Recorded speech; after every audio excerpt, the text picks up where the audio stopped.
ఇది ఒకసారి చూడండి, మీకు అనిపిస్తుందా ఒకసారి స్క్రీన్లో? ఈ రెండు తెలంగాణ తల్లులకి ఉన్న డిఫరెన్స్ ఏంటి, అంత అవసరం ఏంటి? ఏదో ఒకటి ఏర్పడింది, ఓ తెలంగాణ తల్లి అందులో బతుకమ్మ గురించి చెప్పండి. బతుకమ్మ ఎందుకు తీసిరు చెప్పానండి. కాదు, పాత తెలంగాణ తల్లికి ప్రజెంట్ పెడుతున్న తెలంగాణ తల్లికి మధ్య ఏముందని చెప్పి ఇంత మార్చాల్సిన పరిస్థితి వచ్చింది? ఎందుకు ఇది వివాదంగా మార్చుకునే పరిస్థితికి వస్తూ ఉంది? ఇది అవసరమా అని అంటే 6 గ్యారంటీస్ అమలు, తులం బంగారం ఈజ్ వెరీ ఇంపార్టెంట్ దీనికంటే అనేది ఒక సామాన్య ప్రజల వైపు నుంచి ఆలోచించే వ్యక్తిగా నాకు అనిపిస్తుంది. చెప్పండి, దీనికే చెప్పండి, తర్వాత మిగతా దానికి రండి. ఎందుకంటే ఇప్పుడు వాళ్ళ ప్రశ్నలు జనాలకు కొంత క్లారిటీ ఇవ్వాలి, మీ ప్రశ్నలకు కూడా మేము క్లారిటీ ఇవ్వాలి సార్.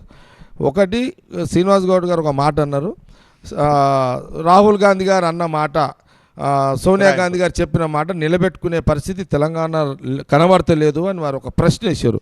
సార్ నేను ఒక మాట చెప్తున్నాను నేను, ఇది తెలంగాణ ప్రజలు కూడా గమనిస్తున్నారు. Okay, thank you. ప్రయారిటీ పెట్టమని అంటున్నారు. ఓకే సార్, దీని మీద ఒక మొదటి ఎగ్జాంపుల్ చెప్పాల్సిన బాధ్యత ఉంది. ఈ తెలంగాణ రాష్ట్ర విభజనలో సోనియా గాంధీ గారు, రాహుల్ గాంధీ గారు ఇచ్చిన మాట ప్రకారమే రాష్ట్ర విభజన జరిగింది. ఇదైతే నిజమే కదా. అంటే వారు అన్న మాటకే కట్టుబడి ఇచ్చారు సార్. ఇచ్చే రోజు కూడా తెలంగాణలో రాజకీయంగా లబ్ధి పొందుతాను ఇయ్యలేదు కదా.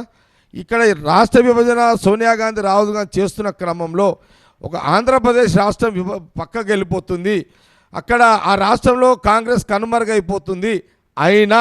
కనుమరుగైనా సరే రాజకీయంగా కాంగ్రెస్ పార్టీ ఆంధ్రప్రదేశ్లో తెలంగాణ మాట ఇచ్చినాము తెలంగాణ ప్రజల కోసము అని ఆ రోజు సోనియా గాంధీ, రాహుల్ గాంధీ గారు ఇచ్చారు. అంటే రాహుల్ గాంధీ గారు, సోనియా గాంధీ గారు ప్రజలకు ఏదైనా మాట ఇస్తే అది నిలుపుకుంటారు అనే దానికి ఒక ఫస్ట్ ఎగ్జాంపుల్ నేను తెలంగాణ రాష్ట్ర విభజన గురించి చెప్తున్నా.